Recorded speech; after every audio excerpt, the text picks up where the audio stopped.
প্রিয় দর্শক, আমরা সবাই জানি যে খালেদা জিয়া খুবই অসুস্থ, হসপিটালে আছেন এবং জীবন মৃত্যুর সন্ধিক্ষণে সবাই ওনার জন্য দোয়া করছেন। এই মুহূর্তে আসলে প্রশ্ন হচ্ছে তারেক রহমান আসবে কি আসবে না।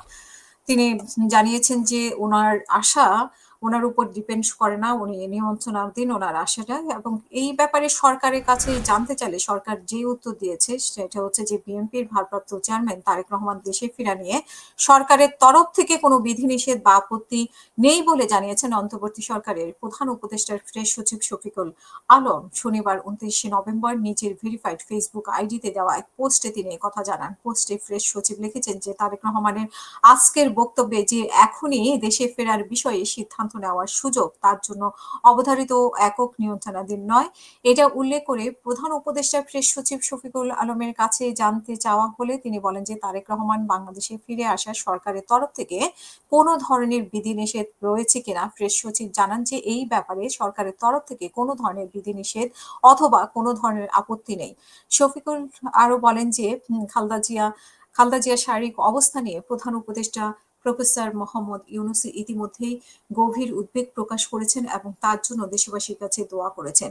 এর আগে নিজের ভেরিফাইড ফেসবুক পেজে মায়ের সুস্থতা ও দেশে ফেরা প্রসঙ্গে পোস্ট করে যুক্তরাজ্য বসবাসরত বিএনপির ভারপ্রাপ্ত চেয়ারম্যান তারেক রহমান এবং সেখানে তিনি লেখেন যে এমন সংকটকালে মায়ের স্নেহ স্পর্শ পাওয়ার তীব্র আকাঙ্ক্ষা যে কোনো সন্তানের মতো আমারও রয়েছে, কিন্তু অন্য আর সবার মতো এটা বাস্তবায়নের ক্ষেত্রে আমার একক সিদ্ধান্ত গ্রহণের সুযোগ অবধারিত ও একক নিয়ন্ত্রণাধীন নয়। স্পর্শকাতর এই বিষয়টি বিস্তারিত বর্ণনার অবকাশও সীমিত।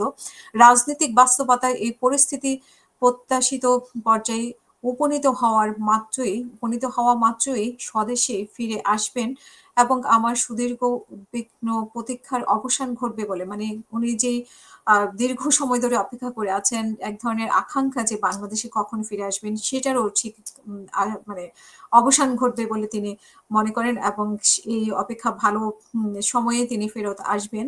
এবং সেই দিন আসলে কবে আসবে সেটাও জনগণের একটা প্রশ্ন। এবং উনিও খুবই আগ্রহী বাংলাদেশে আসতে এবং উনিও মায়ের পাশে অন্যান্য সন্তানের মতো তিনিও মায়ের পাশে থাকতে চান। কিন্তু সবকিছু চিন্তা করে, পলিটিক্যাল অবস্থা চিন্তা করে, যদিও উনি বলেছেন যে এটা সীমিত, কিন্তু সীমিত আকারে হলেও হয়তোবা উনি নিরাপদ মনে করছেন না বাংলাদেশে এই মুহূর্তে যাওয়া, অথবা ওনার অন্য কোনো জটিলতা আছে, ভিসা সংক্রান্ত জটিলতা আছে কিনা, বা উনি নিশ্চিত হয়ে আসলে মানে নির্বাচনের পরে ফিরতে চান কিনা, নির্বাচনের আগে ফিরতে চান কিনা, এইরকম নিয়ে আসলে নানা আলোচনা এখন চলছে।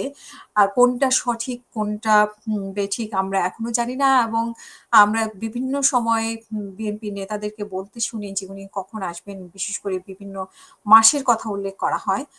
কিন্তু সুনির্দিষ্ট কোনো ডেট না বললেও মাসের কথা উল্লেখ করা হয়, কিন্তু সেই মাসটা চলে যায় কিন্তু আরেক মাসের কথা উল্লেখ করা হয়। সেভাবে প্রতীক্ষা করছে বাংলাদেশের মানুষ তারেক রহমান কবে আসবেন। তারেক রহমানের যেরকম অপেক্ষা বাংলাদেশে কবে ফিরবেন, তেমনি বাংলাদেশের এবং বিএনপির সবারই অপেক্ষা যে তারেক রহমান কবে ফিরবেন। এবং সাথে সাথে খালেদা জিয়ার যে শারীরিক অবস্থা সেটার জন্য সবার কাছে দোয়া চাই, উনি যাতে তাড়াতাড়ি সুস্থ হয়ে যান, তার জন্য আপনারা সবাই দোয়া করবেন।